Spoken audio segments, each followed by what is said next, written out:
সন্ত ৰামপাল গুৰু মহাৰাজ হৈছে এনে এজন মহাপুৰুষ যিজনে নিজৰ সত্য ভক্তি, তত্ত্বজ্ঞান, কৰোণা আৰু সেৱাৰ বলত সমাজত এক নতুন আদৰ্শ বলবৎ কৰিছে। সন্ত ৰামপাল গুৰু মহাৰাজৰ নেতৃত্বত তেওঁৰ সকলো সৎলোক আশ্ৰমে কৰা বিস্ময়কৰ সমাজ কল্যাণমূলক কামে সমাজখনক সোণালী ভৱিষ্যতৰ এক নতুন আশা দেখুৱাইছে। সন্ত ৰামপাল গুৰু মহাৰাজৰ পৰা নাম দীক্ষা গ্ৰহণ কৰাৰ পিছত লাখ লাখ লোকৰ কৰ্কট ৰোগ, এইডছ আদি দুৰাৰোগ্য ৰোগ নিৰাময় হ'ল। সন্তজনাৰ জ্ঞানৰ পৰা অনুপ্ৰাণিত হৈ তেওঁৰ অনুগামীসকলে লাখ লাখ ইউনিট ৰক্তদান কৰে। সন্তজনাই লাখ লাখ ভগ্নী কন্যাৰ যৌতুকমুক্ত বিয়াৰ আয়োজন কৰালে। সন্তজনাই লাখ লাখ মানুহক ড্ৰাগছ আসক্তিৰ পৰা মুক্ত কৰিলে। কোটি কোটি ধ্বংসপ্ৰাপ্ত পৰিয়াল শান্তিত লাগিল। সন্তজনাৰ আশ্ৰমত সমাৱেশৰ সময়ত বিনামূলীয়া চকুৰ চিকিৎসা আৰু দন্ত চিকিৎসাৰ ব্যৱস্থা কৰা হয়। সন্ত ৰামপাল গুৰু মহাৰাজৰ দ্বাৰা পৰিৱেশ সুৰক্ষাৰ উদ্দেশ্যে সময়ে সময়ে বৃহৎ পৰিসৰত বৃক্ষৰোপণ কৰা হয়। সন্তজনাই আৰ্তজনক তাৎক্ষণিক সকাহ দিবলৈ এম্বুলেন্স সেৱা আৰম্ভ কৰিছে। সন্তজনাই তেওঁৰ অনুগামীসকলক তেওঁলোকৰ শৰীৰ দান কৰিবলৈ অনুপ্ৰাণিত কৰে, যাতে মানৱতাৰ সেৱা আৰু চিকিৎসা ক্ষেত্ৰত উন্নতি কৰিব পৰা যায়। সন্ত ৰামপাল গুৰু মহাৰাজৰ সকলো আশ্ৰমত প্ৰতিদিনে বিনামূলীয়া ধৰ্মভোজৰ আয়োজন কৰা হয়, য'ত প্ৰতিবাৰেই প্ৰতিটো জাতি, প্ৰতিটো ধৰ্মৰ মানুহে একেলগে বহি ভোজন কৰে।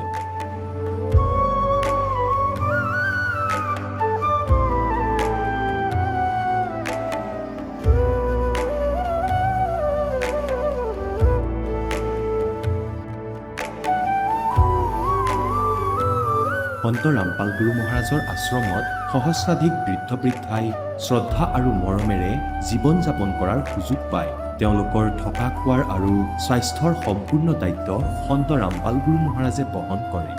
অনাথ শিশুৰ বাবে সন্ত ৰামপাল গুৰু মহাৰাজৰ সকলো আশ্ৰম বিশেষ বৰদানতকৈ কম নহয়, য'ত তেওঁলোকক শিক্ষা, সংস্কাৰ আৰু ভৱিষ্যতৰ বাবে উন্নত সুবিধা প্ৰদান কৰা হয়।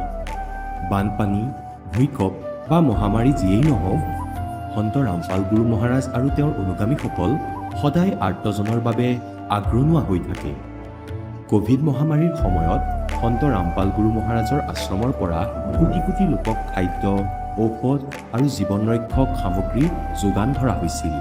দুখীয়াক সকাহ কৰাই হওক বা যিকোনো শোষিত বা নিপীড়িত শ্ৰেণীৰ অধিকাৰ আৰু মৰ্যাদাৰ বাবে যুঁজ দিয়াই হওক, সন্ত ৰামপাল গুৰু মহাৰাজে সদায় তেওঁলোকৰ সকলো ন্যায্য দাবী চৰকাৰৰ ওচৰলৈ লৈ গৈছে আৰু তেওঁলোকক উপযুক্ত ন্যায় প্ৰদানৰ ক্ষেত্ৰত গুৰুত্বপূৰ্ণ ভূমিকা পালন কৰি আহিছে। সমাজত আধ্যাত্মিক আৰু সামাজিক মূল্যবোধৰ প্ৰতি সজাগতা অনাৰ প্ৰতিটো পদক্ষেপতে সন্ত ৰামপাল গুৰু মহাৰাজ মানৱতাৰ প্ৰকৃত সেৱক হিচাপে প্ৰমাণিত হৈছে। সন্ত ৰামপাল গুৰু মহাৰাজৰ জীৱনে আমাক শিকাইছে যে প্ৰকৃত সেৱা সেইটোহে যিটো নিস্বাৰ্থভাৱে কৰা হয়। আহক আমিও এই মহান সন্তজনৰ এই মহান সেৱাৰ কামত যোগ দিম আৰু সন্ত ৰামপাল গুৰু মহাৰাজৰ পৰা নাম দীক্ষা লৈ আমাৰ জীৱন ধন্য কৰি তোলোঁ।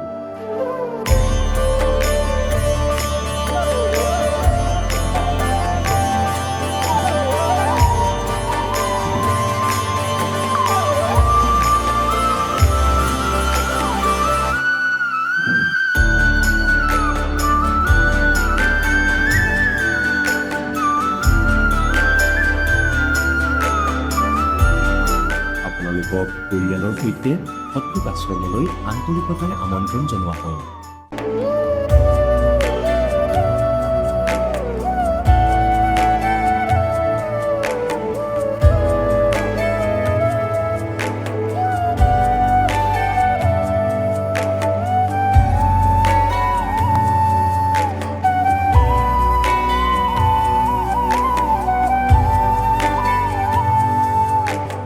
গীতাৰ অধ্যায় 15 শ্লোক 16 আৰু 17 তিনিজন প্ৰভুৰ উল্লেখ আছে। এই তিনিজন প্ৰভু কোন? কোনজন প্ৰভুৰ শৰণ লোৱাৰ পাছত জন্ম মৃত্যু সমাপ্ত হ'ব পাৰে? তিনিজন প্ৰভুৰ ভিতৰত কোনজন উত্তম পৰমাত্মা? তেওঁ কেনেকুৱা? তেওঁৰ নাম কি? এই সকলোবোৰ গূঢ় ৰহস্য জানিবলৈ নিশ্চয়কৈ শুনিব জগতগুৰু তত্ত্বদৰ্শী সন্ত ৰামপাল গুৰু মহাৰাজৰ মংগল প্ৰবচন, সকলো পবিত্ৰ ধৰ্মৰ পবিত্ৰ শাস্ত্ৰৰ আধাৰত। নমস্কাৰ ছাৰ। নমস্কাৰ ছাৰ। ছাৰ কি নাম আপোনাৰ? প্ৰভুলাল চাহু। গ্ৰামাটন ব্লকৰো জিলা ধনতাৰী ছত্তীশগড়ৰ বাসিন্দা মই ছাৰ। ছাৰ, সন্ত ৰামপালদেৱ মহাৰাজৰ পৰা নাম দীক্ষা আপুনি কেতিয়া ল'লে? 2018ত নাম দীক্ষা লৈছিলোঁ ছাৰ। ছাৰ, আপুনি সন্ত ৰামপালদেৱ মহাৰাজৰ পৰা নাম দীক্ষা লোৱাৰ আগতে কি ভক্তি সাধনা কৰিছিল? ছাৰ, ভক্তি সাধনাটো এনেই একো কৰা নাছিলোঁ। বৰ্তমান পৰিয়াল সংসাৰত যি ঘৰৰ মানুহে যি ভক্তি কৰে, কালিমাক মানিছিলে ঘৰৰ মানুহে, আগৰ পৰাই কৰি আহিছিলে, সেই হিচাপে তেওঁলোকৰে পূজা কৰিছিলোঁ। আৰু ভক্তিত ইমান আগ্ৰহ নাছিলে, তথাপিও উৎসৱ যিবোৰ আহিছিলে তাৰে হিচাপত নাৰিকল দিছিলোঁ, ধূপ জ্বলাইছিলোঁ, এইবোৰে কৰিছিলোঁ। বাকী ভক্তিত ইমান আগ্ৰহ নাছিলে। গুৰুসকলক দেখিছিলোঁ যে গুৰু ধৰাৰ ইচ্ছা আছিলে, কিন্তু গুৰুসকলৰ যি ব্যৱহাৰ আৰু তেওঁলোকৰ যি শিষ্য, সকলোকে প্ৰণাম জনোৱা, সকলোবোৰ তেনেকুৱাই আছিল সাধাৰণ মানুহৰ দৰে। সেইবাবে গুৰুৰ প্ৰতিও ইণ্টাৰেষ্ট আহিছিলে, কিন্তু সেয়াও দূৰ হৈ গ'ল। ছাৰ, তেন্তে কি কাৰণত আপুনি সন্ত ৰামপালদেৱ মহাৰাজৰ শৰণলৈ আহিলে? ছাৰ, কাৰণ এইটো যে আমাৰ যি বাইদেউ বেদৱতী চাহু আৰু ভিনদেউ ভগৱান সিং চাহু যি আছে, নাম দীক্ষা লৈছিলে পৰমাত্মা সন্ত ৰামপালদেৱ মহাৰাজৰ পৰা। যেতিয়া আমাৰ ঘৰলৈ আহিছিল, তেতিয়া মালিকৰ জ্ঞান চৰ্চা সন্ত ৰামপালদেৱ মহাৰাজৰ বিষয়ে কৈছিলে যে এজন গুৰু, এনেকুৱা নিয়ম মৰ্যাদা আছে, তেওঁৰ শৰণলৈ আহিলে আমাৰ যি কষ্ট সেয়া দূৰ হৈ যায়। তাৰ লগে লগে যি জ্ঞান আছে সেয়া বহুত ভাল। গুৰু ধৰি তেওঁৰ শৰণত থকা এনেদৰে জ্ঞান চৰ্চা কৰিছিলে। কিন্তু মোৰ ব্যৰ্থ যেন লাগিছিল, গালি দি দিছিলোঁ। কিন্তু লাহে লাহে তেওঁৰ জ্ঞান যেতিয়াই আহিছিল, জ্ঞান চৰ্চা কৰিছিল সন্ত ৰামপালদেৱ মহাৰাজৰ জ্ঞানৰ, লাহে লাহে প্ৰভাৱ পৰিল, জ্ঞানে স্পৰ্শ কৰিলে। সেইটোৱে ডাঙৰ কথা। মালিক যি সন্ত ৰামপালদেৱ মহাৰাজ, তেওঁ যি নিজৰ মৰ্যাদাৰ কথা কৈছে, নিচামুক্ত, যৌতুকমুক্ত, প্ৰথমৰ পৰাই এইবোৰ বস্তুৰ প্ৰতি আগ্ৰহ আছিল। যদি এনেকুৱা ধৰণৰ গুৰু আহে আৰু বেয়াবোৰ যাতে আঁতৰ কৰে। গতিকে ছাৰ, মই আমাৰ জিলাতেই সন্ত ৰামপালদেৱ মহাৰাজৰ পৰা নাম দীক্ষা ল'লোঁ। ছাৰ, কোৱা হয় যে যিসকলে সন্ত ৰামপালদেৱ মহাৰাজৰ পৰা নাম দীক্ষা লয় তেওঁলোকে লাভ প্ৰাপ্ত কৰে। তেন্তে সন্ত ৰামপালদেৱ মহাৰাজৰ পৰা নাম দীক্ষা লোৱাৰ পিছত আপুনিও লাভ পালেনে? হয় ছাৰ, এইবোৰ ক'লে আচৰিত হৈ যাওঁ যে এনেকুৱা ধৰণৰো লাভ হ'ল মোৰ। কিন্তু যেতিয়া আমি সকলোৱে নাম দীক্ষা ল'লোঁ সন্ত ৰামপালদেৱ মহাৰাজৰ পৰা, তেতিয়া তেওঁৰ মৰ্যাদাত থাকি আমাৰ ওপৰত মালিকে কৃপাও কৰিলে। সন্ত ৰামপালদেৱ মহাৰাজে কোনো প্ৰকাৰৰ ত্ৰুটি হোৱা নাই, মৰ্যাদাত থাকিলোঁ আৰু লাভ পলে। আগতে আমি বেলেগকৈ আছিলোঁ, পতি পত্নী বেলেগ বেলেগ ঠাইত ডিউটি কৰিছিলোঁ। গতিকে বেলেগকৈ আছিলোঁ। যেতিয়া মালিকৰ জ্ঞান বুজি পালোঁ, একেলগে থাকিব পালোঁ, দুয়োৰে ডিউটি একে ঠাইতে পৰিল। ময়ো আগতে জব কৰিছিলোঁ। তাৰপিছত সন্ত ৰামপালদেৱ মহাৰাজৰ কৃপা এনেকুৱা হ'ল যে য'ত মোৰ পত্নী থাকে, ছাৰ্ভিচত আছে শিক্ষকতাৰ, তাৰে ওচৰতেই মই মোৰ টাইলছ মাৰ্বলৰ দোকান খুলিলোঁ। সকলো সন্ত ৰামপালদেৱ মহাৰাজৰ কৃপা। আৰু আমি একেলগে থাকি ভক্তি মৰ্যাদা কৰি আছিলোঁ আৰু একেলগে থাকিবলৈ কৃপা কৰিলে পৰমাত্মাই। আৰু লাভ এইটো হ'ল আটাইতকৈ ডাঙৰ লাভ। ছাৰ, মোৰ মাৰ বহুত ডাঙৰ অসুবিধা আছিল, তেওঁৰ গা বেয়া হ'ল। গা বেয়া হোৱাৰ পিছত আমি ভাবিলোঁ লগত ৰাখি চিকিৎসা কৰাম। তেওঁক আনি ব্লাড টেষ্ট কৰালোঁ, ছ'ন'গ্ৰাফি কৰালোঁ। গোটেই শৰীৰ ফুলি গৈছিল, একেবাৰেই ফুলি গৈছিল। সাধাৰণ ভাষাত ফুলা বেমাৰ বুলি কয়। গোটেই শৰীৰ ফুলি গৈছিল। ফুলাৰ বাবে ব্লাড টেষ্ট কৰালোঁ আৰু ছ'ন'গ্ৰাফি কৰালোঁ। ছ'ন'গ্ৰাফি আৰু ব্লাড টেষ্টত একেবাৰে গম পালোঁ গোটেই শৰীৰত পানী জমা হৈছে। আৰু ব্লাড টেষ্টৰ ৰিপৰ্টত দুয়োটা কিডনী ডেমেজ দেখুৱালে। ছাৰ, তেওঁক ডক্তৰক এনেই ওচৰত জিলা হস্পিটেলত দেখুৱালোঁ। ক'লে যে ইয়াত একো নহ'ব, একেবাৰে লাষ্ট ষ্টেজ আহিল বুলি ক'লে ডাইৰেক্ট। আমি আচৰিত হ'লোঁ যে লাষ্ট ষ্টেজ বুলি কৈছে, বেলেগ একো কোৱা নাই, ঔষধো দিয়া নাই তেওঁলোকে। কৈছে যি হ'ব ৰায়পুৰলৈ নিব ক'লে। কৈছে প্ৰাইভেটলৈ নিনিবা, সময় নষ্ট নকৰিবা, চিধা জিলা হস্পিটেললৈ যোৱা, যি হ'ব বাচি যায় যদি ঠিকে আছে, নহ'লে নিজৰ মাৰ শুশ্ৰূষা কৰা। ডক্তৰেতো কৈ দিছিলে যে মাক কিছুদিনৰহে আলহী, এতিয়া কেৱল শুশ্ৰূষা কৰা তেওঁৰ, ইফালে সিফালে পইচা খৰচ কৰি একো লাভ নাই বুলি ক'লে ছাৰ। গতিকে আমি 2-4জন যি চিনাকি মাহীহঁতৰ পৰিয়ালৰ ডক্তৰ, তেওঁলোককো সুধিলোঁ। তেওঁলোকেও ক'লে যে ক'লৈকো নিনিবা। তথাপিও আমি যিহেতু মোৰ কাম আছিলে, গতিকে পইচাও আছিল, গতিকে ভাবি চালোঁ যে নহয়, যদি ভাল হস্পিটেলত, প্ৰাইভেট হস্পিটেলত কৰাওঁ। 2-4 ঠাইত গ'লোঁ, তেতিয়া ডাইৰেক্ট ক'লে যে এওঁৰ কিডনী ট্ৰান্সপ্লেণ্ট কৰিব লাগিব, কিডনী ট্ৰান্সফাৰ কৰিব লাগিব, কিডনী উলিয়াই দিব লাগিব, নহ'লে চিকিৎসা কৰাওক, ঠিক হৈ যাব, নহ'লে গোটেই জীৱন এনেকৈ থাকিব এওঁ, যি জীৱন বাচি আছে এনেকৈ ক'লে। গতিকে ছাৰ অপাৰেশ্যনৰ কথা একো কোৱা নাই, ক'লে অপাৰেশ্যন হ'ব নোৱাৰে আৰু এওঁৰ মাত্ৰ চিকিৎসা কৰাই থাকক, ঠিক হ'লে ভাল কথা, নহ'লে গোটেই জীৱন এনেকৈয়ে থাকিব বুলি ক'লে। গতিকে আমি আকৌ ক'লে, আমি মাক ক'লোঁ, তেওঁ নাম দীক্ষা লোৱা নাছিল, গতিকে মাক তৎক্ষণাত সন্ত ৰামপালদেৱ মহাৰাজৰ তাত নি নাম উপদেশ দিয়ালোঁ। এতিয়া সকলোৱে কৈ আছে যে যিহেতু যাবাই, মালিক সন্ত ৰামপালদেৱ মহাৰাজৰ ভক্তি কৰা, পূৰ্ণ পৰমাত্মাৰ শৰণলৈ যোৱা, ৰাম নাম লৈ যোৱা যদি যাব বিচাৰিছা, এনেকৈ ক'লে যে আমিও কৰি আছোঁ, আপুনিও কৰক, যিমানেই জীৱন আছে আপোনাৰ 2-4 দিন পৰমাত্মাৰ নাম লৈ যোৱা, আৰু যি কৃপা কৰিব, যদি আয়ুস বঢ়াব লাগে পৰমাত্মাই বঢ়াই দিব। তৎক্ষণাতেই নাম উপদেশ ল'লোঁ। ছাৰ সন্ত ৰামপালদেৱ মহাৰাজক প্ৰাৰ্থনা জনালোঁ যে পৰমাত্মা এনেকুৱা হৈছে, মাৰ গা বেয়া। গতিকে মালিকে সন্ত ৰামপালদেৱ মহাৰাজে প্ৰাৰ্থনাৰ উত্তৰত ক'লে যে ভক্তি মৰ্যাদাত থকা পুত্ৰ, আৰু য'ত ইচ্ছা তাতেই চিকিৎসা কৰোৱা, কোনো সমস্যা নাই, পৰমাত্মাই সকলো ঠিক কৰি দিব। আৰু আমি মাক সন্ত ৰামপালদেৱ মহাৰাজৰ ভক্তিত লগালোঁ। তেওঁ কিমান কষ্ট পাইছিল ছাৰ, যদি কওঁ সেই সময়ৰ বিষৰ কথা ক'ব নোৱাৰি, ইমান কষ্টত মানে আছিল মা। ডক্তৰে কৈ দিছিলে, তেতিয়া কৰোণাৰ সময় আছিল, 2019ৰ কথা, কৰোণাৰ কাল চলি আছিল, বিচনাও নাছিল। DKS হস্পিটেলত গৈছিলোঁ, তাত বিচনা নাছিল শুবলৈ। ডক্তৰে ক'লে যদি আপুনি থাকে তেন্তে মাটিত শুই থাকিব লাগিব। আমি আৰু কৈছিলে যে মাক ঘৰলৈ লৈ যোৱা, তাতে শুশ্ৰূষা কৰা, ইয়াত ৰাখি লাভ নাই। ডাইৰেক্ট কৈছিলে আমাক যে তোমাৰ মা মৰিব, তোমালোকো মৰিবা এতিয়া কৰোণাত, সকলোবোৰ কৰোণাৰে পেচেণ্ট, আপোনালোকেও মৰিব বুলি ক'লে। যি হ'ব ভগৱানেই চাব, ভগৱানকে প্ৰাৰ্থনা কৰিব দিছে আপুনি, গতিকে নিজৰ কাম কৰক, ভগৱানে নিজৰ কাম কৰিব বুলি ক'লোঁ। মনতে ভাবিলোঁ যে আমি ভগৱানৰ ভৰসাতে আহিছোঁ, যি হ'ব দেখা যাব, আপুনি নিজৰ কাম কৰক। মাটিতেই শুম বুলি ক'লোঁ। তেওঁৰ এডমিশ্যন কৰালোঁ, চিকিৎসা আৰম্ভ হ'ল।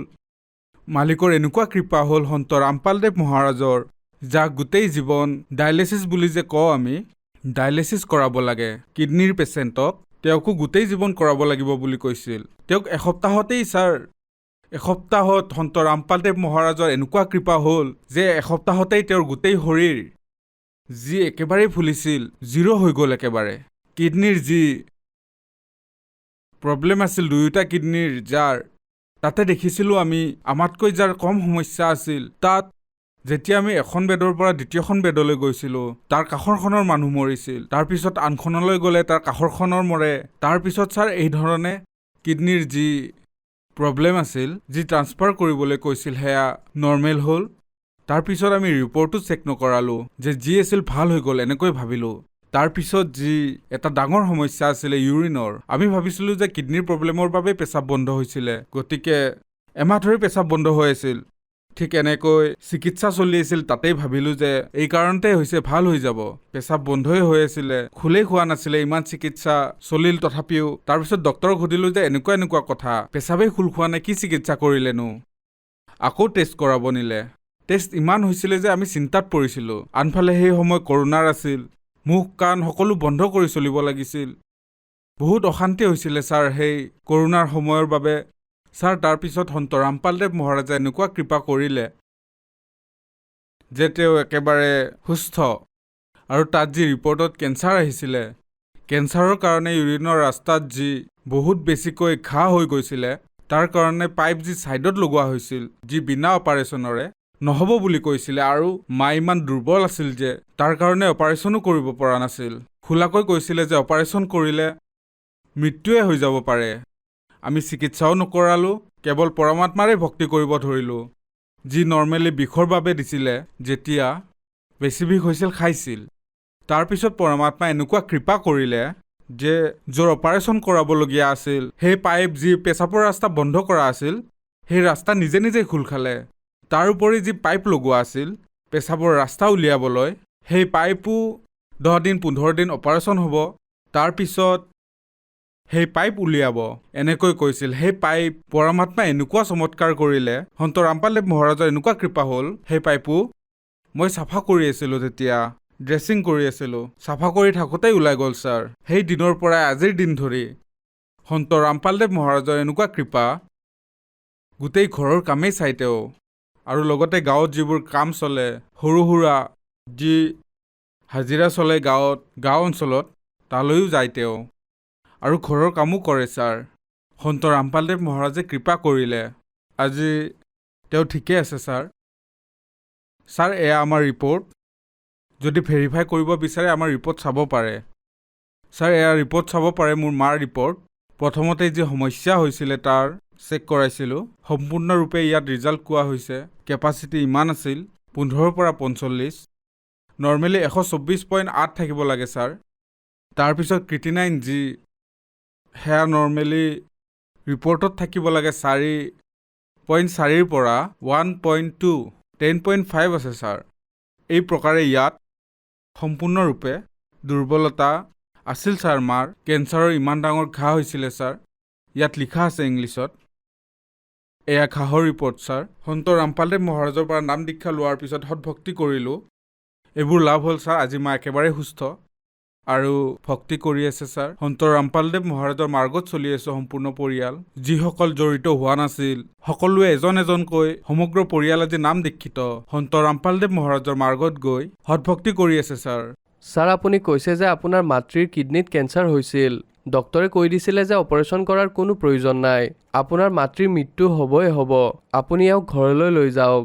কিন্তু সন্ত ৰামপালদেৱ মহাৰাজৰ পৰা নাম দীক্ষা লোৱাৰ পিছত আপোনাৰ মাতৃয়ে না কিবা ঔষধ খাব লগা হ'ল না অপাৰেশ্যন কৰিবলগীয়া হ'ল আৰু সন্ত ৰামপালদেৱ মহাৰাজৰ শৰণলৈ অহাৰ পিছত আপোনাৰ মাতৃ ভাল হ'ল ছাৰ এইটো কেনেকৈ সম্ভৱ হ'ব পাৰে ছাৰ সন্ত ৰামপালদেৱ মহাৰাজে এনেকুৱা জ্ঞান কয় যি শাস্ত্ৰৰ হিচাপত প্ৰমাণিত জ্ঞান আৰু এনেকুৱা নিয়ম মৰ্যাদা দিয়ে য'ত আমি লাভ পোৱাটো নিশ্চিত হয় সন্ত ৰামপালদেৱ মহাৰাজৰ যি জ্ঞান সেয়া শাস্ত্ৰ অনুকূল যি ভক্তি কৰে তাৰ পৰা লাভ পাওঁ ছাৰ আপুনি কৈছে যে আপুনি সন্ত ৰামপালদেৱ মহাৰাজৰ সৎসংগ টিভিত চালে আৰু তেতিয়া আপুনি কিছুমান শ্ৰদ্ধালুৰ ইণ্টাৰভিউ চালে তেওঁলোকে নিজৰ লাভ কৈ আছিল আজি আপুনি নিজে টিভিৰ সন্মুখত আছে আৰু আপোনাৰো লাভ হৈছে আজি আপোনাক বহুত মানুহে টিভিত দেখি আছে আৰু তেওঁলোকেও গভীৰ বেমাৰত আছে আজি আপুনি এটা উদাহৰণ হিচাপে তেওঁলোকক কি ক'ব বিচাৰিব ছাৰ মই সকলো ভাই ভনী সম্পৰ্কীয়ক এইটোৱে প্ৰাৰ্থনা আৰু বিনতি জনাওঁ যে যি প্ৰকাৰে মোৰ ইয়াত মাৰ অসুবিধা ঠিক হ'ল গা ভাল হ'ল ইমান ডাঙৰ কেঞ্চাৰৰ যি দুৰাৰোগ্য বেমাৰ সেয়া সাধাৰণভাৱে ঠিক হৈ গ'ল সম্পূৰ্ণৰূপে এতিয়া নৰ্মেল জীৱন জীয়াই আছে ঠিক তেনেদৰে আপুনিও সন্ত ৰামপালদেৱ মহাৰাজৰ শৰণলৈ আহক দীক্ষা লওক নিজৰো কল্যাণ কৰক আৰু যিমানবোৰ দুখ কষ্ট আছে সংসাৰিক মানসিক আৰ্থিক যি আছে তাৰ পৰা ৰক্ষা পাওক ছাৰ সন্ত ৰামপালদেৱ মহাৰাজৰ পৰা নাম দীক্ষা কেনেকৈ ল'ব পাৰি ছাৰ সন্ত ৰামপালদেৱ মহাৰাজৰ পৰা নাম দীক্ষা ল'বৰ বাবে আজি বিভিন্ন চেনেলত সন্ত ৰামপালদেৱ মহাৰাজৰ সৎসংগ আহে তাত হালধীয়া শাৰী এটা আহে য'ত নম্বৰ লিখা থাকে নামদান চেণ্টাৰৰ তাৰে নম্বৰত ফোন লগাই ঠিকনালৈ নামদান কেন্দ্ৰলৈ গৈ নাম দীক্ষা ল'ব পাৰে ছাৰ ধন্যবাদ ছাৰ ধন্যবাদ এতিয়া জগতগুৰু তত্ত্বদৰ্শী সন্ত ৰামপাল গুৰু মহাৰাজৰ সৎসংগৰ মাধ্যমেৰে সেই অদ্বিতীয় আধ্যাত্মিক জ্ঞানৰ বিষয়ে জানি লওঁ যাৰ মাধ্যমেৰে আপোনালোকেও প্ৰাপ্ত কৰিব পাৰিব এনেকুৱা আধ্যাত্মিক মানসিক আৰু ভৌতিক সুখ যি এতিয়ালৈকে কেৱল আপোনালোকে মীৰাবাই ধ্ৰুৱ প্ৰহ্লাদ আদি কেইজনমান ভক্তৰ জীৱন কথাতহে শুনিছে এতিয়া শুনক তত্ত্বদৰ্শী সন্তৰ সৈতে শাস্ত্ৰ অনুকূল ভক্তি সৎসংগ এনেকুৱা অদ্বিতীয় আধ্যাত্মিক জ্ঞান যাৰ প্ৰমাণ আছে সকলো ধৰ্মৰ সকলো পবিত্ৰ শাস্ত্ৰত যিবোৰ সংশয় ভুলতে যদি নামো ত্যাগ কৰে ভুলতে ধ্যান নাথাকিব পাৰে জানি বুজি বেয়া কাম কৰিলেতো ক্ষমা নায়েই আৰু কিবা কাৰণত আপুনি নাম লৈ থৈছে আৰু আপোনাৰ যদি ধ্যান নাথাকে সকলো এৰি কিছুদিন গতিকে যেতিয়া আপোনাৰ মৃত্যু হ'ব পৰমাত্মাই কয় আপোনাক তালৈ নিয়া হ'ব ধৰ্মৰাজৰ দৰবাৰলৈ গতিকে কি কৈছে আপুনি যে 2-4 বছৰ ভক্তি কৰিলে এই দাসৰ যথাৰ্থ নামৰ এই সকলোবোৰ মন্ত্ৰ যি আপুনি জপ কৰি আছে এই শৰীৰত থকা ব্ৰহ্মা বিষ্ণু গণেশ দুৰ্গা দেৱীৰ এওঁলোকৰ বহুত ভক্তি সংগ্ৰহ হৈ যায় কাৰণ এয়া বহুত ভাল মন্ত্ৰ ইয়াৰ আধাৰত আপোনালোকে কোনোবাই বিষ্ণুদেৱৰ লোকলৈ কিছুদিন যাব লাগিব তাতে পুণ্য শেষ কৰিব তাৰপিছত তাত পুণ্য শেষ হোৱাৰ পিছত আপোনাক ব্ৰহ্মাদেৱৰ লোকলৈ পঠিয়াব তাতে দেৱতা হৈ কান্দিবা তাৰপিছত বিষ্ণুদেৱৰ লোকলৈ তাৰপিছত শিৱদেৱৰ লোকলৈ নিজৰ সকলোবোৰ পুঁজি নাশ কৰি তাৰপিছত নৰক লোকলৈ। এতিয়া পৰমাত্মাই কয় চিউ ব্ৰহ্মা বাকীখিনি পিছত কম। যেতিয়া ধৰ্মৰাজৰ দৰবাৰতে পৰমাত্মাই ধমক দি আছিলে কে মেৰে বোলে চুকে হংস পবিত্ৰ পকৰিয়ে মত কদাক, সাৱধান, যদি মোৰ সংখ্যক তুমি যদি কোনোবাই কয় যে মই কবিৰ চাহেবৰ উপদেশ লৈ থৈছো, আপুনিতো জানিবই তেওঁ কি নাম জপ কৰি আছে, তেওঁৰ ভক্তিৰেই গম পাবা, তেওঁক তুমি নধৰিবা। ধৰ্মৰাজদেৱে কি কয়, बोले पुरुष कबीर से धर्मराय कर जोड़े, तुम्हारे हंस को पकड़ो नहीं मन 2 লাখ करोड़े। কলে আপোনাৰ সংখ্যক মই ধৰিব নোৱাৰো, মই কথা দিছো, 100 বাৰ কথা দিছো। তাৰপিছত কি কৈছে, নিজৰ বিবশতা, নিজৰ বাধ্যবাধকতা কৈছে, ইয়াৰে বিধান আছে, যোনে যেনেকুৱা কৰ্ম কৰিছে সেয়া ভুগিবই লাগিব, আৰু সেয়া মোৰ কাগজত থাকিব। ইয়াততো পৰমাত্মা লিখাবোৰৰ হিচাপ হ'ব, যিয়ে যেনেকুৱা কৰ্ম কৰে ভুগিব লাগে। আপোনাৰ শৰণলৈ অহাৰ আগতে সেই প্ৰাণীজনে যি আপোনাৰ পৰা আঁতৰিল, তেওঁৰ পাপো হ'ব, পুণ্যও থাকিব। গতিকে মই দুয়োটাৰেই দণ্ড দিব লাগিব। গতিকে পৰমাত্মাই কি কলে, মদহাৰি জাৰি নৰা অৰ ভাং তমাকু খাই, মানে আগতে যিমানেই ভুল নকৰা কিয়, মদ আহাৰী, মদ খোৱাজন, মানে আৰু যি বহুত ভুল কৰিছে, ধপাত ভাং খাইছিল, অৰ পৰ্দাৰাক পৰ ঘৰ তকে, আনৰ পত্নীক বেয়া চকুৰে চাইছিল, মানে আনৰ ঘৰত চোৰ বা ডকাইতি কৰিছিল, সিহঁতক ধৰিম নে নধৰিম? আপোনাৰ শৰণলৈ অহাৰ আগতে এওঁলোকে যি ভুল কৰিছিল দাতা, সিহঁতক ধৰো নে নধৰো? मदहारी जारी नरा जो भांग तमाकू खाही, परदारा पर घर तके जिनको लो अकनाही। धर्मराय विनती करे सुनियो पुरुष कबीर, हे भगवान कबीर सुनक, जिनको तो पकड़ने पड़ेंगे और जड़ने पड़े जंजीर। এতিয়া পৰমাত্মাই কি কয়, कर्मों से तीरथ है अब है जो शरण कबीर, जिनको निश्चय मारे हूं और काटो बल तकसीर। মানে আগতে पहले किए सो बक, পৰমাত্মাই কি কলে, पहले किए सो बक सो आगे करे ना कोई, कबीर कहे धर्मराय सो नाम रटे मम सोई। ये करम बरम्बर मंडे के मैं पन में करहु नेश, जिन हमरी दो ही दी सो करो हमारे पेश। এতিয়া পুণ্যাত্মাসকল, আধ্যাত্মিক জ্ঞানৰ তেতিয়া ধাৰণাও নাছিল আমাৰ। আপোনালোকে দেখিছে প্ৰত্যেক দেশতে, প্ৰত্যেক দেশৰ ৰাজদূত ভৱন থাকে। এনেকৈ পৰমাত্মাই প্ৰত্যেক ব্ৰহ্মাণ্ডত নিজৰ এটা ৰাজদূত ভৱন বনাই থৈছে। আৰু কোনোবাই যদি কয় যে মই এনেকৈ ভগৱান কবিৰ চাহেবৰ ভক্ত, আপুনি মোৰ কোনো একাউণ্ট কৰিব নোৱাৰে।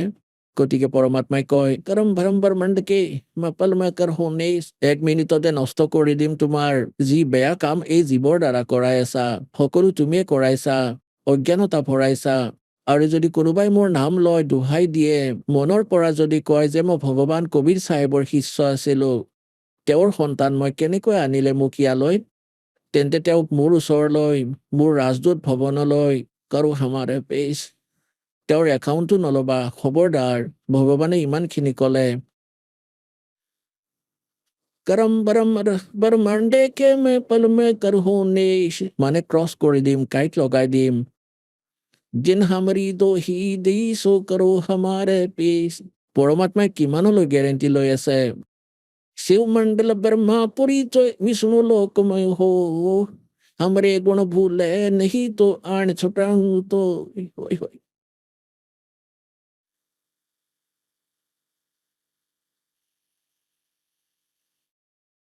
পুণ্যাত্মাসকল, আপোনালোক এনেকুৱা সমৰ্থবানৰ শৰণলৈ আহিছে, আপোনাৰ কোনেও একো কৰিব নোৱাৰে, কিন্তু সাৱধান হবা, দৃঢ় থাকিবা, সংসাৰৰ এই ভাৱত বৈ নাযাবা। কিমান গেৰেণ্টি দি আছে পৰমাত্মাই। দাসে বহুবাৰ কৈছে এইটো কথা যে শিৱমণ্ডল ব্ৰহ্মাপুৰীলৈ কোন যাব? সেই সৰলজন যাব যিয়ে 1-2 বছৰ সমগ্ৰ সাধনা কৰিছে, নাম লৈছে, তেওঁৰ পুণ্য একত্ৰিত হ'ল প্ৰত্যেকটো মন্ত্ৰৰ। এতিয়া তাক কালে কেনেকৈ ঠগিব? বিষ্ণুলোকলৈ যাব, বিষ্ণুলোকৰ মন্ত্ৰ আপোনালোকক দিয়া হয়। এনেকুৱা আচৰিত মন্ত্ৰ, এটা মন্ত্ৰৰে ইমান লাভ। 108টো আপোনালোকে ডেইলি কৰে। গতিকে তালৈ বিষ্ণুদেৱৰ লোকলৈ গৈ আপোনাৰ বেলেগকৈ ব্যৱস্থা কৰা হ'ব। ইমান ধনী হ'ব আপোনালোক এই মন্ত্ৰৰ পৰা। আৰু বিষ্ণুদেৱৰ লোকত দেৱতা হৈ যাব। ৰেষ্ট হাউচ, ৰেষ্টুৰেণ্ট বনাই থৈছে, স্বৰ্গ এয়া। তাত থাকিবা আৰু পইচা খৰচ হ'ব আপোনাৰ। আৰু তাত আপোনালোকৰ এই গুণ মনলৈ আহিব যে মই ভুল কৰিলোঁ, এই পুঁজি নষ্ট কৰিব নালাগিছিল, মইতো সত্যলোকলৈ যাব লাগিছিল, এয়া ভুল হ'ল। কয় যদি তাৰ পৰাও কোনোবা ব্যক্তিয়ে মোক মাতে মনেৰে, যদি গুৰুদ্ৰোহী নহয়। গুৰুদ্ৰোহী সেইবোৰ হয় যে নাম এৰে আৰু গুৰুদেৱৰ নিন্দা কৰে বিভিন্ন ঠাইত, তেওঁৰ নাশটো পাৰ্মানেণ্ট হ'ব, সিটো শেষ চিৰদিনৰ বাবে। আগলৈ মনুষ্য জীৱনো নাপায় কেতিয়াও, বহুত যুগলৈকে। যদি কোনোবাই ভুলতে গালে কিবা নহয় কিবাটো কৰাই দিয়ে, সেই ব্যক্তি তালৈ গৈ এই জ্ঞানৰ পৰা নিশ্চয় আভাস হ'ব যে মইতো তালৈ যাব লাগিছিল, ইয়ালৈ কিয় আহিলোঁ? পুণ্যাত্মাসকল, আপোনালোকে চাব, মনৰ অযথা কথা। আপুনি লাগিলে প্ৰধানমন্ত্ৰীয়ে হওক, তথাপিও আত্মা ভোকাতুৰ যেনে লাগিব আপোনাৰ, যে আৰু কিবা আছে যি বেলেগ ইয়াতকৈ মোক সেয়াও লাগে। তেতিয়া তালৈ গৈ সেই অনুভৱ হ'ব, মইতো তালৈ যাব লাগিছিলে, এই সুবিধাটো প্ৰাপ্ত কৰিব নালাগিছিলে, এয়াতো নাশ হৈ আছে মোৰ। কয় তাতেও যদি তুমি হৃদয়েৰে মাতা পৰমাত্মা কবিৰদেৱ, হে সদ্গুৰু, ভুল হৈ গ'ল মোৰ দ্বাৰা, বচাওক মোক। कहते शिव मंडल पर माँ परिचय विष्णु लोक में हो, हमरे गुण बोला नहीं तो आण छुटाओ तो। তোমাক তাৰ পৰা বচাই আনিম। আকৌ পুনৰ ভক্তি যুগ চলি থাকিলে পুনৰ জন্মটো নিশ্চয় পাবা। এতিয়া ভক্তি যুগ সমাপ্ত হলে তেতিয়া অলপ খেলি মেলি হয়, সেয়াও কিন্তু তথাপিও যদি মালিকে বচাই ক'ত ৰাখিব? ৰাজদূত ভৱনত ৰাখিব। আৰু তাত আপোনাৰ পুঁজি নাশ হ'বলৈ নিদিব, কাৰণ তাত ভগৱানৰ দৰবাৰত ভগৱানৰ পৰা সকলোবোৰ ফ্ৰী বস্তু পাব। তাৰ পিছত আপোনাক পুনৰ জন্ম দিব লাগিব তেওঁ, কাৰণ মুক্তি ইয়াৰ পৰাই পাব যদি নতুনকৈ ভক্তি কৰা, গুৰুৰ প্ৰতি শ্ৰদ্ধা ৰাখা, মৰ্যাদা ৰাখা, কাম বাঢ়িব আপোনাৰ। আকৌ যদি পৃথিৱীত জন্ম লয় তেনেহলে সেই 3 গুণৰ প্ৰভাৱ নিশ্চয় থাকিব। আপোনাৰ লগত ইমান পুণ্য থাকিব, আপুনি পৃথিৱীৰ ৰজা হৈ যাব। ৰজা হ'ব, তাৰপিছত ভগৱান আহিব আৰু বুজাব যে কি কৰি আছা তুমি, এই ৰাস্তা সঠিক নহয়, কিন্তু তুমি নুশুনা।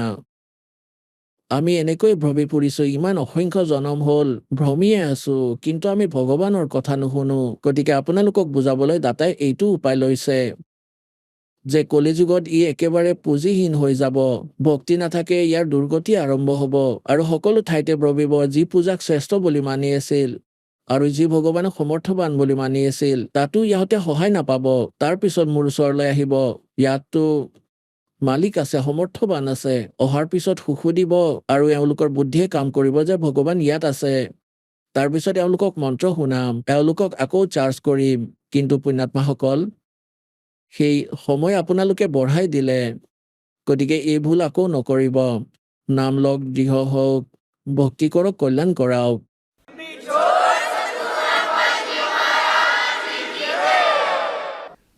পৰম পিতা পৰমাত্মা পূৰ্ণ ব্ৰহ্ম সৰ্বসৃষ্টিৰ ৰচয়িতা কবিৰ দেৱ, কবিৰ পৰমেশ্বৰৰ অসীম কৃপাৰে আপোনালোক কিছু পুণ্যাত্মাই পৰমাত্মাৰ মহিমা শুনিবলৈ উপস্থিত হৈছে। যিবোৰ পুণ্যাত্মাৰ ওপৰত পৰমাত্মাৰ বিশেষ দয়া হয়, তেওঁলোকেই ইমান সময় পায়, নহলে এই কাল ভগৱানে এই প্ৰাণীক নিজৰ জালত এনেকুৱা উপায়েৰে বন্দী কৰিছে যে এই জীৱই মৃত্যুলৈকে এয়া গম নাপায় যে মই কৰি কি আছো, মই কৰিব কি লাগিছিল, যি সম্পত্তিকে মই গোটাই আছো, যি পৰিয়ালক নিজৰ বুলি মানি বহি আছো, যি স্থানক মই নিজৰ বুলি ভাবো, ইয়াত মই থাকিমনো কিমান দিন? তাৰপিছত আমাৰ এটা এনেকুৱা সমাজ বনাই দিলে, আমি সেই পৰম্পৰা দেখি সন্তুষ্ট হৈ যাওঁ যে সকলোৰে লগতে এনেকুৱাই হৈ আছে, মৃত্যু হৈ যায়, যিকোনো সময়তে হৈ যায়, কোনো কথা নাই, চলিব। কাৰণ আমাৰ লগত একো বিকল্প নাছিল। এতিয়া পৰমাত্মা স্বয়ং আহিল, যথাৰ্থ জ্ঞান আমাক ক'লে। তেতিয়া আমাৰ অলপ চকু খোল খালে। কাৰণ জ্ঞানৰ পৰাই সতৰ্কতা আহে। জ্ঞানেৰেহে আগ্ৰহ জন্ম হয়, জ্ঞানেৰেই দিশ সলনি হয়। আৰু জ্ঞান অধিকাৰীৰ মুখেৰে উচ্চাৰিত হলে সেইটোৱে কামো কৰে। ইয়াত লাখ লাখ সংখ্যাত এনেকুৱা শ্ৰদ্ধালু আছে যিয়ে মদ খাইছিলে, ধপাত খাইছিলে, বিড়ি চিগাৰেট হুক্কাৰ মাধ্যমেৰে, আৰু এৰিব পৰা নাছিল।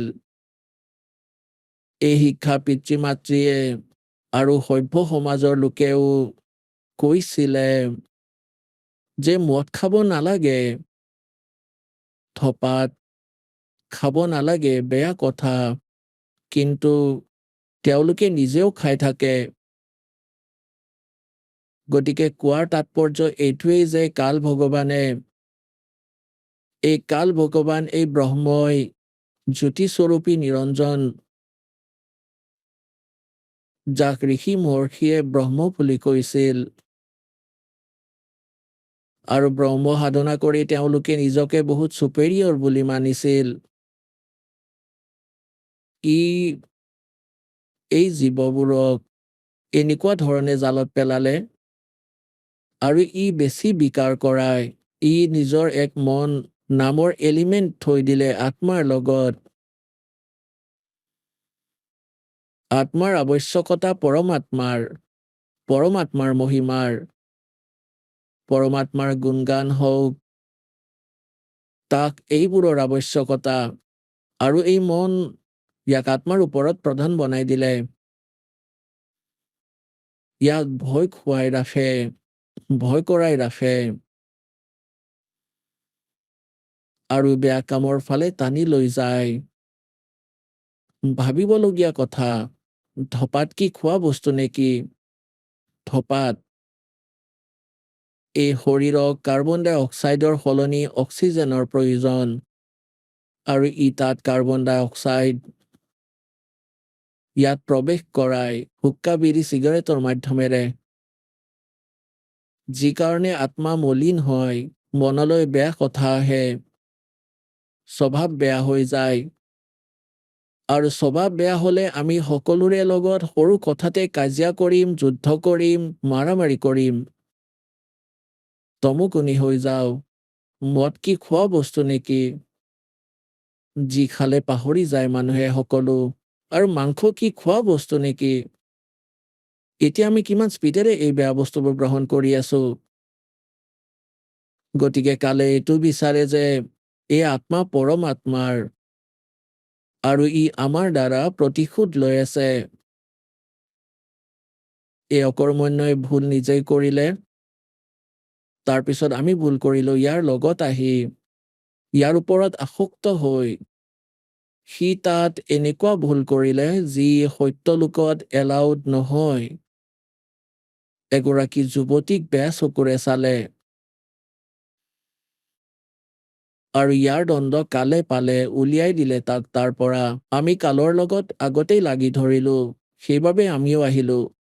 কালে ভুল নিজেই কৰিলে, আৰু খং ভগৱানক কৰিলে। আমি পৰমাত্মাৰ সন্তান, ইয়াৰ লগত আহিলো। আমাৰ লগত ইমান বেয়া কৰি আছে, যেতিয়া ইয়াৰ এই ভাঙৰ নিচা আঁতৰিব, এই কালৰ ভাং যাক তোমালোকে শ্ৰেষ্ঠ কাম বুলি মানি আছা, ঘৰ বনোৱা, মহল বনোৱা, এনেই অযথা কথা কোৱা, মদ খোৱা, যেতিয়া এই জ্ঞান আপোনাৰ মনত সোমাব তেতিয়া গম পাব আপোনালোকে কেনেকুৱা জীৱন জীয়াই আছে। গতিকে ই বিচাৰে যে আপুনি যিমান কষ্টত থাকিব পৰমাত্মায়ো সিমানেই কষ্ট পাব। যি পিতৃ মাতৃয়ে বালকে কষ্ট পায় তেওঁলোক সুখত শান্তিৰে শুব নোৱাৰে, আহাৰো কৰিব নোৱাৰে। আৰু আপোনালোক সেই পৰমাত্মাৰ সন্তান। ই কেনেকুৱা অৱস্থা কৰি থৈছে, কাৰোবাৰ কেঞ্চাৰ হৈছে, কাৰোবাৰ ভৰি ভাঙিছে, কাৰোবাৰ চকু বেয়া হৈছে, কাৰোবাৰ গোচৰ লাগিছে, কাৰোবাৰ এনেই মানসিক সমস্যা, আৰু বাকী থকাবোৰে বেয়া কাম কৰি আছে, মদ খাইছে, চিনেমা চাইছে, মাংস খাইছে, বহুত কৰ্ম বেয়া কৰে আপোনাৰ। তাৰপিছত ই ক'লে, যোনে যেনেকুৱা কৰ্ম কৰিব ভগৱান মই তাক তেনেকুৱাই ফল দিম। আৰু ই মনত থৈ দিছে ইয়ে সকলোবোৰ বেয়া কাম কৰে। আৰু এই মন ইমান বেছি পাৱাৰফুল, ইয়াক বুজি লওক ই জ্যোতি নিৰঞ্জনেই হয়। আৰু এয়া ব্ৰহ্মা বিষ্ণু মহেশ্বৰৰো সাধ্যৰ নহয়, জীৱৰ কি সাধ্য ইয়াৰ। গতিকে আমি যেতিয়া সমৰ্থবানৰ শৰণলৈ আহোঁ তেতিয়া ইয়াৰ প্ৰভাৱ আমাৰ পৰা আঁতৰি যায়। আৰু পৰমাত্মাৰ ভক্তি কৰিলে আত্মাত শক্তি আহে। তাৰপিছত এই মনৰ অযথা কথাবোৰ আত্মাই ৰিজেক্ট কৰি দিয়া দৃঢ়তাৰে সৈতে। আগতে দৃঢ়তাৰ সৈতে ৰিজেক্ট কৰিব পৰা নাছিলে, কাৰণ আত্মাই কোনো সঁহাৰি পোৱা নাছিল। এতিয়া পৰমাত্মাৰ ভক্তিৰে আত্মা দৃঢ় হৈ গৈ থাকিব, বিকাৰ আঁতৰি গৈ থাকিব। তাৰপিছত আপোনাৰ অন্তৰত এক বিশেষ নম্ৰতা আৰু সদ্ভাৱনা উৎপন্ন হৈ গৈ থাকিব। এইটো ভকতৰ লক্ষণ। গতিকে সৎসংগলৈ সেইবোৰ পুণ্যাত্মাই আহে যাৰ বহু জনম ধৰি বহুত পুণ্য আপোনাৰ লগত আছে। এই কাল ভগৱানে এনেকুৱা ব্যৱস্থা কৰি থৈছে, গোটেই জীৱনটো মৰি যায় দুখন ৰুটিৰ বাবে, এই পেট পালিবলৈ। আৰু প্ৰাণীয়ে 100 বছৰ নষ্ট কৰি থৈ যায়, ই সম্পূৰ্ণ নহয়। আৰু যদি পৰমাত্মা আমাৰ লগত থাকে, যদি পৰমাত্মাই আমাৰ লগত থাকে তেন্তে এই ৰুটিৰ বাবে কান্দিব নালাগে। এই দুখন ৰুটিৰ কাজিয়া ইয়াতেই শেষ হৈ যাব। তাৰপিছত এই যি সুখ, শৰীৰত কষ্ট, আপোনালোকৰ আহিবলগীয়া ভাগ্যত যিবোৰ লিখা আছে, আহিবলগীয়া বিপদ, সেয়াও শেষ হ'ব। গতিকে সৌভাগ্য আপোনালোক সত্যলোক আশ্ৰম বৰবালা জিলা হিছাৰ হাৰিয়ানালৈ আহিছে। আপোনাৰ ভগৱান কিমান দয়ালু। এওঁ সেই পৰমাত্মা যাৰ সৰ্বগুণ সম্পন্ন, বিদ্যমান। তুমেও মাতা চ পিতা তুমেও বন্ধু চ সখা তুমেও বিদ্যা চ দ্ৰবিণম তুমেও সৰ্ব মম দেৱ দেৱ। এওঁ সেই পৰমাত্মা য'ত সকলোবোৰ গুণ বিদ্যমান, তেওঁৱেই আমাৰ পিতৃ মাতৃ। পিতৃ মাতৃৰ যি নিজৰ সন্তানৰ প্ৰতি যি ভাৱ থাকে, নিজৰ সন্তানক বহুত সুখত থকাটো বিচাৰে, গতিকে সেই গুণো পৰমেশ্বৰত আছে। বন্ধু মানে ভাই আৰু শাখা মানে মিত্ৰ, তেওঁৱেই সঁচা। বিদ্যা, ধন, এই সকলোবোৰ পৰমাত্মাৰ অধীন। আৰু এই পৰমাত্মাৰ সৈতে সম্পৰ্ক হোৱাৰ পিছত এই সমস্যা শেষ হ'ব। আপোনাক বুদ্ধিও দিব, আপুনি ইয়াত চলিব পৰা মায়াও দিব। এতিয়া পুণ্যাত্মাসকল আমি আধ্যাত্মিক জ্ঞানৰ সৈতে পূৰ্ণৰূপে অপৰিচিত আছিলোঁ। আমি লোকবেদ দন্তকথা শুনি শুনি তাতেই আসক্ত হৈছিলোঁ, সেই জ্ঞানকে অন্তিম বুলি মানিছিলোঁ। যিয়ে যি ধৰ্ম, জাতি বা পন্থৰ সৈতে জড়িত, আৰু তাৰ এক বহুত বহল সীমা আছে। আমি সেই সীমাৰ ভিতৰত থাকিয়ে বিচাৰ বিবেচনা কৰোঁ, পৰম্পৰাবোৰ নিৰ্বাহ কৰি থাকোঁ। যি কাৰণে আমাৰ একো অবজেকশ্যন নহয় যে আমি যি কৰি আছো সেয়া ভুলো হ'ব পাৰে। আৰু ভুল আৰু শুদ্ধৰ জ্ঞান সৎসংগৰে হয়। সৎসংগ স্বয়ং পৰমাত্মাইহে কৰিব পাৰে। तीन लोक और भवन चतुर्दश कोई नहीं सत्संगी। तीन लोक और भवन चतुर्दश कोई नहीं सत्संगी। গৰীব দাসদেৱে কৈছে যে 14 লোকত আৰু এই 3 লোকত কোনো সৎসংগী নাই। সৎসংগ মানে যাৰ যথাৰ্থ আধ্যাত্মিক জ্ঞান আছে, সঁচা জ্ঞান আছে।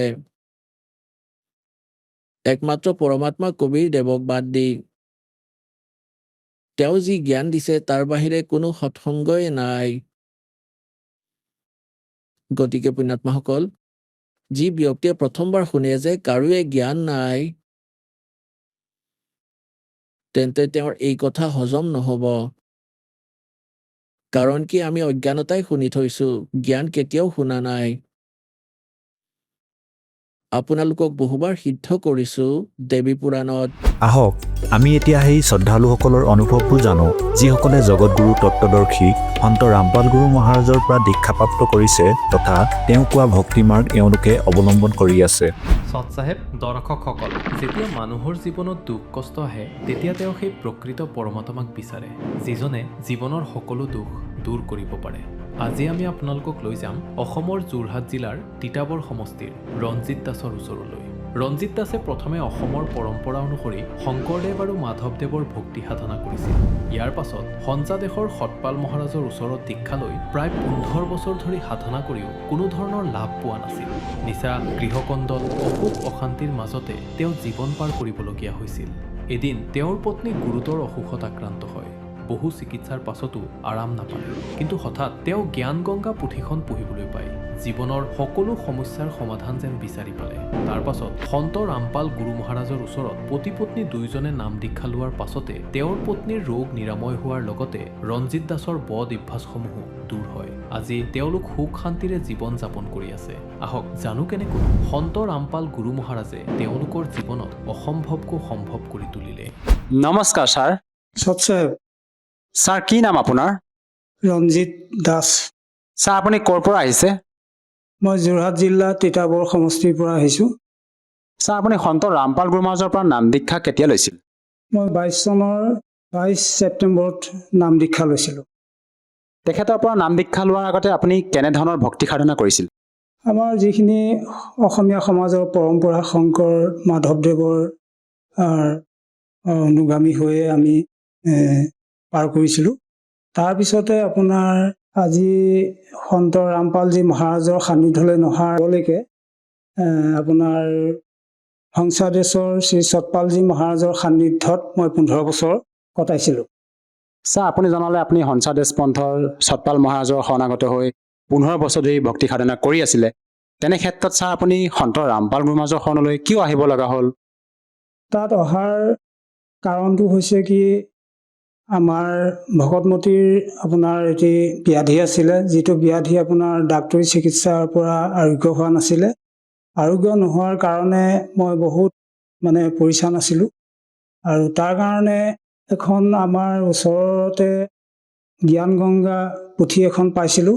আৰু তাত পঢ়ি পেলাই পাইছিলোঁ যে পূৰ্ণ পৰমাত্মাৰ চৰণত গ'লে ৰোগীয়া মানুহক সুস্থ কৰি দিব পাৰে পৰমাত্মাৰ চৰণত গ'লে। এই কথাটোৰ পৰা মই সদায় চিন্তা কৰিছিলোঁ যে সেই পৰম পিতাজনৰ বিষয়ে মই ক'ত বুজিব লাগিব বা তেখেতক মই কেনেকৈ প্ৰাপ্তি কৰিব পাৰোঁ, সেইটো চিন্তাতে মই আছিলোঁ। তাৰপিছতে আপোনাৰ যিজনে এই কিতাপখন লৈ পেলাই মোক দিছিলে, তেখেতৰ পৰা মই যোগাযোগৰ ঠিকনা লৈছিলোঁ। আৰু ঠিকনাৰ মাজতে এদিন মই ৰামপালজী ভগৱানৰ চৰণলৈ যাব ৰাস্তাটো পালোঁ।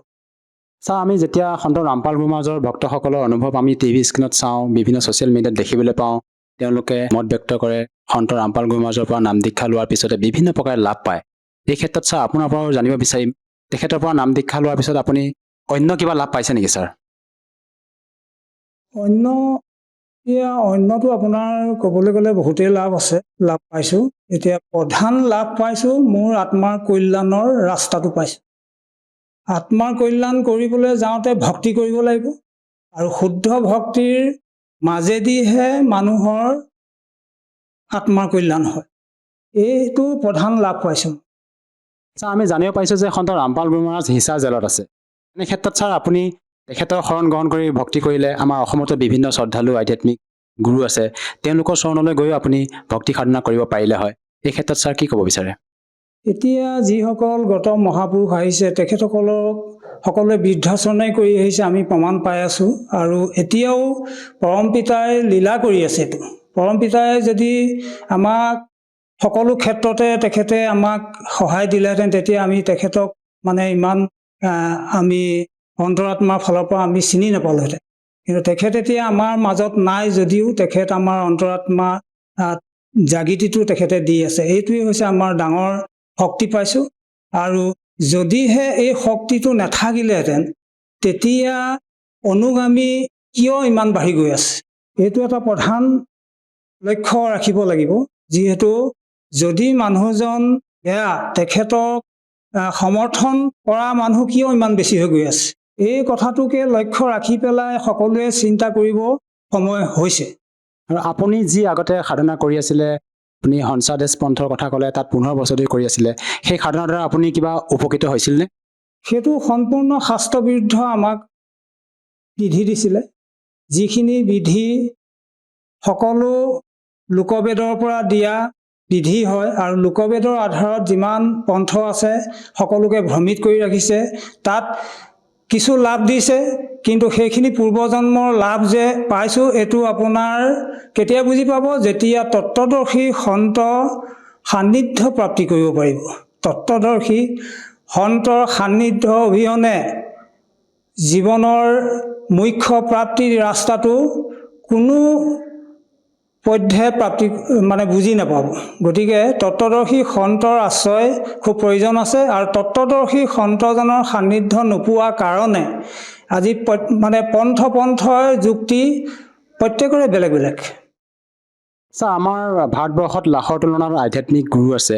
তেনে ক্ষেত্ৰত ছাৰ আমি কোনজন প্ৰকৃত সৎগুৰু, কোনজন তত্ত্বদৰ্শী সন্ত, সেইটো আমি কেনেকৈ নিৰ্ণয় কৰিব পাৰিম? তাৰ নিৰ্ণয় চাৰিবেদে কৈ আছে, গীতাত কৈ আছে। গীতাৰ অধ্যায়ত আপোনাৰ খুব ধুনীয়াকৈ লিখা আছে যে ভগৱানৰ শুদ্ধ ভক্তি কৰিবৰ কাৰণে আমাক কাৰ ওচৰত আমি যাব লাগিব আৰু কোনজনক আমি চিনি পাব লাগিব। মুখ্য প্ৰাপ্তি যিটো প্ৰধান আহিলা, সেই আহিলাটো আপোনাৰ তত্ত্বদৰ্শী সন্তৰ ওচৰতহে আছে। এতিয়া তত্ত্বদৰ্শী সন্তজনক চিনি পোৱাৰ লক্ষণ খুব ধুনীয়াকৈ লিখা আছে। যিজনে ওলোটা বৃক্ষ, যিজোপা ওলোটা বৃক্ষৰ পাৰ্ট কৰি পেলাই যিজনে খৰচি মাৰি পেলাই ভক্তগণক চিনাই দিব পাৰিব, জনাই দিব পাৰিব, সেইজনেহে তত্ত্বদৰ্শী সন্ত। আৰু তত্ত্বদৰ্শী সন্তজনৰ উপদেশখিনি যদি আমি হৃদয়ংগম কৰি পেলাই আখৰে আখৰে পালন কৰিবলৈ যাওঁ, তেতিয়া নিশ্চিত আপোনাৰ মুখ্য প্ৰাপ্তিৰ দুৱাৰ খোল খাব। আমাৰ হিন্দু সমাজত প্ৰচলিত পৰম্পৰা হিচাপে আমাৰ হিন্দু সমাজে ব্ৰহ্মা বিষ্ণু মহেশকে মানে অজৰাম বুলি ভক্তি সাধনা কৰি আহিছে। এই ক্ষেত্ৰত ছাৰ সন্ত ৰামপাল গুৰু মহাৰাজে তেওঁলোকক ভগৱান বুলি পুজিবলৈ কিয় মানা কৰে? কিবা প্ৰমাণ আছেনে সৎগ্ৰন্থত ছাৰ?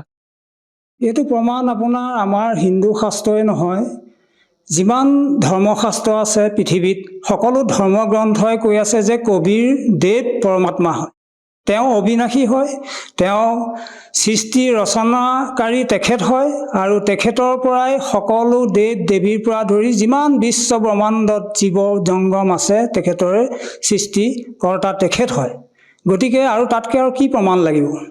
এতিয়া চাৰিবেদত লিখা আছে যে কবিৰ পৰমাত্মা হয়, কোৰাণ বাইবেলত লিখা আছে কবিৰ পৰমাত্মা হয়, গুৰু গ্ৰন্থ চাহিবত আছে কবিৰ পৰমাত্মা হয়। আমাৰ আনকি শংকৰ মাধৱদেৱৰ প্ৰণীত কীৰ্তন পুথিতো কবিৰ দেৱৰ বিষয়ে উল্লেখ আছে। গতিকে ইয়াতকৈ আৰু প্ৰমাণ কাৰ পৰা আমি বিচাৰি ল'ম? গতিকে এইটো আমি সত্য মানি ল'ব লাগিব যে কবিৰ দেৱ পৰমাত্মা হয়। ছাৰ আমাৰ হিন্দু সমাজত প্ৰচলিত পৰম্পৰা হিচাপে আমাৰ সমাজত শ্ৰাদ্ধ শ্ৰাদ্ধকে আদি কৰি বিভিন্ন সকাম আয়োজন কৰে। কোনো লোকৰ মৃত্যু হ'লে বা মৃতকৰ আত্মা সদগতিৰ কাৰণে বিভিন্ন সকাম আদি কৰ্ম কৰা আমি দেখিবলৈ পাওঁ। এই ক্ষেত্ৰত ছাৰ আমি জানিব বিচাৰিম সন্ত ৰামপাল গুৰু মহাৰাজে শ্ৰাদ্ধ শ্ৰাদ্ধ সকাম এইবোৰ কৰিবলৈ মানা কৰে, এই ক্ষেত্ৰত ছাৰ আপুনি কি ক'ব বিচাৰে? সন্ত ৰামপালজী মহাৰাজৰ যিখিনি নিয়ম, যিখিনি যুক্তি, যিখিনি আপোনাৰ তেখেতৰ মানে আমাক যিখিনি কৰিবলৈ দিছে বা ভক্তৰ কাৰণে যিখিনি প্ৰয়োজনীয় সেইখিনি কথা শাস্ত্ৰৰ পৰাই তেখেতে আনি দিছে। যিখিনি শাস্ত্ৰত আমি পঢ়িও আমি নেপালোঁ, বুজি নেপালোঁ, কিন্তু তেখেতে সেই একেখন শাস্ত্ৰৰ পৰাই অমৃত সদৃশ জ্ঞান তেখেতে আমাক দিছে। গতিকে এইটো আমাৰ পোনছাতে আমি এতিয়া আনৰ কথা আমি নকওঁ, এতিয়া শাস্ত্ৰই যেতিয়া যিখিনি আমাক কৰিবলৈ দিছে আমি সেইখিনি নকৰি পেলাই আমি কাৰ কথা আমি পালন কৰিবলৈ যাব লাগিব। এতিয়া গীতাত লিখা আছে যে শ্ৰাদ্ধ পিণ্ডদান নিষেধ। তো গীতাৰ শাস্ত্ৰৰ কথাবিলাক যদি আমি বিশ্বাস কৰোঁ তেতিয়া সেই কথাটো কি অবিশ্বাস কৰিব লাগিব নেকি? আৰু সেই কথাটো বিপৰীত আমি পালন কৰিব লাগিব নেকি? গতিকে এইখিনি কথা এতিয়া বিচাৰ কৰিবৰ সময় হ'ল। তাকে আমাৰ তত্ত্বদৰ্শী সন্তজনৰ সান্নিধ্য পোৱা মাত্ৰকে কোনটো কৰিব লাগে কোনটো কৰিব নালাগে এইটো নিৰ্ণয়টো নিজে বুজি পাব। আপোনালোকৰ গুৰু সন্ত ৰামপাল গুৰু মহাৰাজে আপোনালোকক যি ভক্তি বিধি মন্ত্ৰ প্ৰদান কৰে সেই ভক্তি বিধি মন্ত্ৰ কেৱল হিন্দু ধৰ্মৰ শাস্ত্ৰৰ আধাৰতে প্ৰদান কৰে নে সকলো পবিত্ৰ ধৰ্মশাস্ত্ৰৰ আধাৰত আপোনালোকক প্ৰদান কৰে? এতিয়া তেখেতৰ যিটো জ্ঞান, এই জ্ঞানটো সকলো ধৰ্মগ্ৰন্থৰে উল্লেখ আছে। আৰু যিটো এক পন্থ কৰিব, যিটো এক ভক্তি মাৰ্গত সকলোকে আনিব, সেই ভক্তি মাৰ্গটো সন্ত ৰামপালদেৱৰ হাততে আছে, তেখেতৰ বাহিৰে কাৰো ওচৰত নাই। আৰু এইটো লাহে লাহে সকলো সন্ত ৰামপাল যি মহাৰাজৰ সান্নিধ্য নোপোৱালৈকে কোনো জীৱৰ গতি অসম্ভৱ, এই কথাটো আমি অনুভৱ কৰিছোঁ। ছাৰ, সন্ত ৰামপাল গুৰু মহাৰাজৰ পৰা নাম দীক্ষা লৈ আপুনি বিভিন্ন প্ৰকাৰে লাভ পাইছে আৰু সেই কথাবোৰ আপুনি টিভি স্ক্ৰীণত আমাৰ দৰ্শকসকলৰ সন্মুখত ব্যক্ত কৰিলে। আৰু এনেকুৱা বহু লোক আছে যিসকলে নেকি বিভিন্ন সমস্যাত ভুগি আছে, হয়তো কোনোবাই টকাৰ অভাৱত বা তেনেকুৱা বিভিন্ন সমস্যাৰ বাবে চিকিৎসা কৰিব পৰা নাই, মৃত্যুৰ সৈতে যুঁজি আছে। সেইসকল লোকে যদি আপোনাৰ দৰে উপকৃত হ'ব বিচাৰে সৎভক্তিৰ দ্বাৰা কেনেকৈ উপকৃত হ'ব পাৰিব? এই কথাটো এতিয়া মোৰ ক্ষেত্ৰতো মই ক'বলৈ গৈ আছোঁ। আমি এতিয়া ভগৱানক ভক্তি কৰোঁ, তো ভগৱানক কিহৰ কাৰণে আমি ভক্তি কৰোঁ? আমাক সুখ লাগে, শান্তি লাগে, বেমাৰ ব্যাধিৰ পৰা আমি ৰক্ষা পাব লাগে, তাক লৈ পেলাই আমি ভক্তি কৰোঁ। কিন্তু আমি আগতে যিমান ভক্তি কৰিছিলোঁ তাৰ পৰা আমাৰ একোতে আমি লাভ নাপালোঁ। এতিয়া ধৰ্মশাস্ত্ৰই কৈছে যে ভগৱান মানে সুখদাতা, দুখদাতা নহয়। সুখদাতা ভগৱান যেতিয়া হয় তেতিয়া আমি সকলোৱে সুখী হ'ব লাগিব। এতিয়া আমি ইমান ভক্তি কৰাৰ পৰা আমি একো লাভ নাই পোৱা, তেতিয়াহ'লে আমাৰ নিশ্চয় আমি সেই পৰমাত্মাৰ সান্নিধ্য প্ৰাপ্তি কৰিব পৰা নাই। গতিকে এইটো দেখকে আমি এতিয়া নিশ্চিত সিদ্ধান্ত কৰিব পাৰোঁ। চাৰি বেদে কৈ আছে পৰম পিতা পৰমাত্মা পাপদণ্ড কাটি দিব পাৰে, ৰোগাক্ৰান্তক সুস্থ কৰি দিব পাৰে। গতিকে শাস্ত্ৰৰ যিখিনি উক্তি, এই উক্তিখিনি যদি সত্য হয় নিশ্চয় তাৰ প্ৰমাণ আমি প্ৰাপ্তি কৰিব পাৰিম। এতিয়া আমি সন্ত ৰামপালজীৰ চৰণত অহাৰ পিছত তেখেতৰ যিখিনি মহামূল্য জ্ঞান আমাক দিলে, আৰু সেই মহামূল্য জ্ঞান প্ৰাপ্তি কৰাৰ পিছত আমি নিয়ম সংযম বিধিখিনি আখৰে আখৰে পালন কৰি পেলাই সেই অমূল্য শান্তি কি বস্তু সেইখিনি আমি এতিয়া অনুভৱ কৰি পেলাই পাইছোঁ যে শান্তি কেতিয়া হ'ব? যেতিয়া পৰম পিতাৰ সান্নিধ্যত আমি থাকিব পাৰিম, তেতিয়া আমাৰ অবিনাশী শান্তি আমি পাম। কোনো কালে আমাৰ দুখ সুখৰ মাজত আমি আবদ্ধ হৈ নাথাকোঁ, আমি শান্তি হৈ থাকিম। গতিকে এইটো তত্ত্বদৰ্শী সন্ত ৰূপত যিজন আছে তেখেতৰ সান্নিধ্য ল'ব লাগে। আৰু শান্তিৰ বাতাবৰণটো যদি সদায় পাবলৈ আছে তো তেখেতৰ সান্নিধ্য আমি প্ৰাপ্তি কৰিবই লাগিব। ছাৰ, আৰু এটা কথা জানিব বিচাৰিম, বহুলোকে কয় যে ভক্তি কৰাৰ সময়সীমা থাকে, বৃদ্ধ বয়সত ভক্তি কৰিব লাগে, বাল্যকালত ভক্তি কৰিব নালাগে। এই ক্ষেত্ৰত ছাৰ এজন সচেতন নাগৰিক হিচাপে আপুনি কি ক'ব বিচাৰে যে ভক্তি কৰাৰ কিবা সময়সীমা থাকে নেকি? এতিয়া আমি স্কুলীয়া পুথিত ভগৱানৰ বিষয়ে আমি কিঞ্চিত হে জ্ঞান আমি পাইছিলোঁ, কিন্তু ধৰ্মপুথিৰ কেৱল মাত্ৰ ভগৱানক ভক্তিৰ মাৰ্গৰ কথাহে তাত আছে।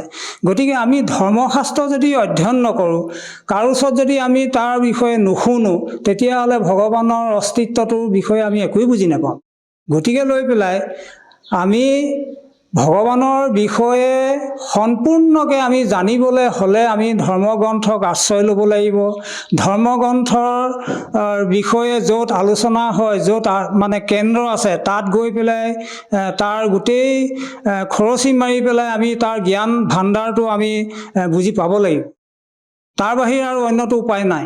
গতিকে এতিয়া ভক্তি মাৰ্গৰ বিষয়ে জানিবলৈ হ'লে আমি ধৰ্মশাস্ত্ৰই প্ৰমাণ বুলি কৈ আছে মহাপুৰুষসকলে। গতিকে ধৰ্মশাস্ত্ৰ আমি হাতত ল'বই লাগিব, অধ্যয়ন কৰিব লাগিব। অধ্যয়ন কৰিব নোৱাৰিলেও আমি শুনিব লাগিব কোনোবা এজনৰ পৰা। ছাৰ, আমি বিভিন্ন ছ'চিয়েল মিডিয়া প্লেটফৰ্মত যেতিয়া সন্ত ৰামপাল গুৰুমাজৰ অনুগামীসকলে যেতিয়া আমি অনুভৱ শুনো, তেওঁলোকে মত ব্যক্ত কৰে যে তেওঁৰ পৰা নাম দীক্ষা লোৱাৰ পিছতে নিচা ত্যাগ কৰিব পাৰি। এই ক্ষেত্ৰত ছাৰ আপুনি কি ক'ব বিচাৰে? প্ৰকৃততে সন্ত ৰামপাল গুৰুমাজৰ পৰা নাম দীক্ষা লোৱাৰ পিছতে নিচা ত্যাগ কৰিবলৈ সক্ষম হ'ব পাৰিনে? হয় হয়, এইটো একদম সম্পূৰ্ণ সত্য। এইটো মোৰ জীৱনত মই নিজেই প্ৰমাণ পাইছোঁ।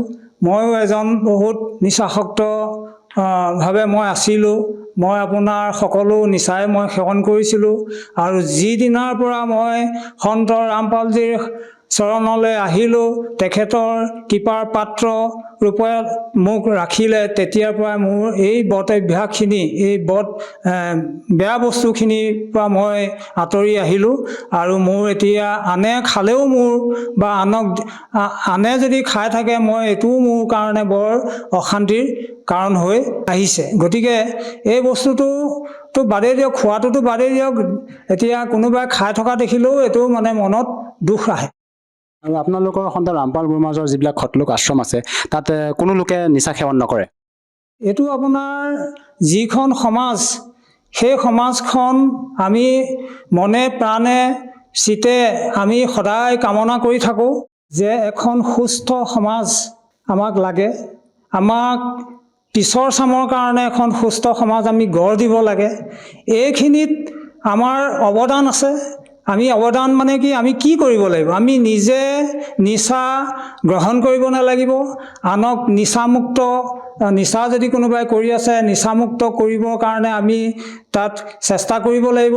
এই চেষ্টাখিনি আমি কৰি পেলাই একো কৰিব নোৱাৰোঁ। এই চেষ্টাটো আমাৰ তত্ত্বদৰ্শী সন্ত পৰম পিতা পৰমাত্মা সন্ত ৰামপালজীৰ শক্তিধৰ ৰূপত তেখেত আছে। তেখেতে গোটেই নিৰ্মূল কৰিব পৰা যিখিনি শক্তি তেখেতৰ হাতত আছে।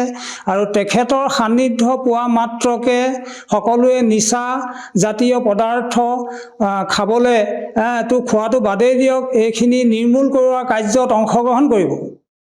ছাৰ, আপুনি হিন্দু সমাজত প্ৰচলিত পৰম্পৰাগত ভক্তি সাধনা যি কৰি আছিলে পূৰ্বতে, সেই সাধনাৰ দ্বাৰা আপোনাৰ কোনো লাভ হোৱা নাছিলে। পিছত আপুনি সন্ত ৰামপাল গুৰুমাজৰ জ্ঞান বুজি তেখেতৰ শৰণাগত হৈ যি ভক্তি সাধনা বৰ্তমান কৰি আছে, ইয়াৰ দ্বাৰা আপুনি বিভিন্ন প্ৰকাৰে লাভ পালে। এই ক্ষেত্ৰত ছাৰ, শেষত আমি জানিব বিচাৰিম যে যদিহে কোনো লোকে সন্ত ৰামপাল গুৰুমাজৰ পৰা সহজভাৱে নাম দীক্ষা ল'ব খোজে, কেনেকৈ ল'ব পাৰিব ছাৰ? আজিৰ যুগটো মোবাইলৰ যুগ। এই মোবাইলৰ যুগত মোবাইলত আপোনাৰ ছ'চিয়েল মিডিয়া বহুত আছে। গতিকে তাৰ ভিতৰতে আপোনাৰ সন্ত ৰামপালজীৰ নামত চাৰ্চ কৰি পেলাই তেখেতৰ মংগল প্ৰবচনৰ লগতে কিছু নাম্বাৰ দিয়া থাকে। সেই নাম্বাৰৰ লগত যোগাযোগ কৰি নিকট আপোনাৰ ওচৰৰ নামদান কেন্দ্ৰৰ লগত যোগাযোগ কৰি পেলাই নাম দীক্ষা লোৱাৰ সম্পূৰ্ণ বিনামূলীয়া সুবিধা প্ৰাপ্তি কৰিব পাৰিব। ধন্যবাদ ছাৰ। সৎ চাহেব।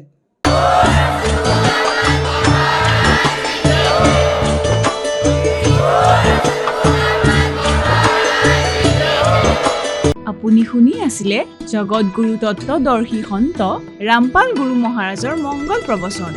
অধিক জানিবৰ বাবে ভিজিট কৰক www.jagatgururampalji.org। সন্ত ৰামপাল গুৰু মহাৰাজৰ শুভ আশীৰ্বাদত সমগ্ৰ বিশ্বতে 500তকৈ অধিক নাম দীক্ষা কেন্দ্ৰ আছে, য'ত সন্ত ৰামপাল গুৰু মহাৰাজৰ দ্বাৰা বিনামূলীয়াকৈ নাম দীক্ষা দি থকা হৈছে। আপোনাৰ ওচৰৰ নাম দীক্ষা কেন্দ্ৰৰ ঠিকনা জানিবলৈ সম্পৰ্ক কৰক 7082208528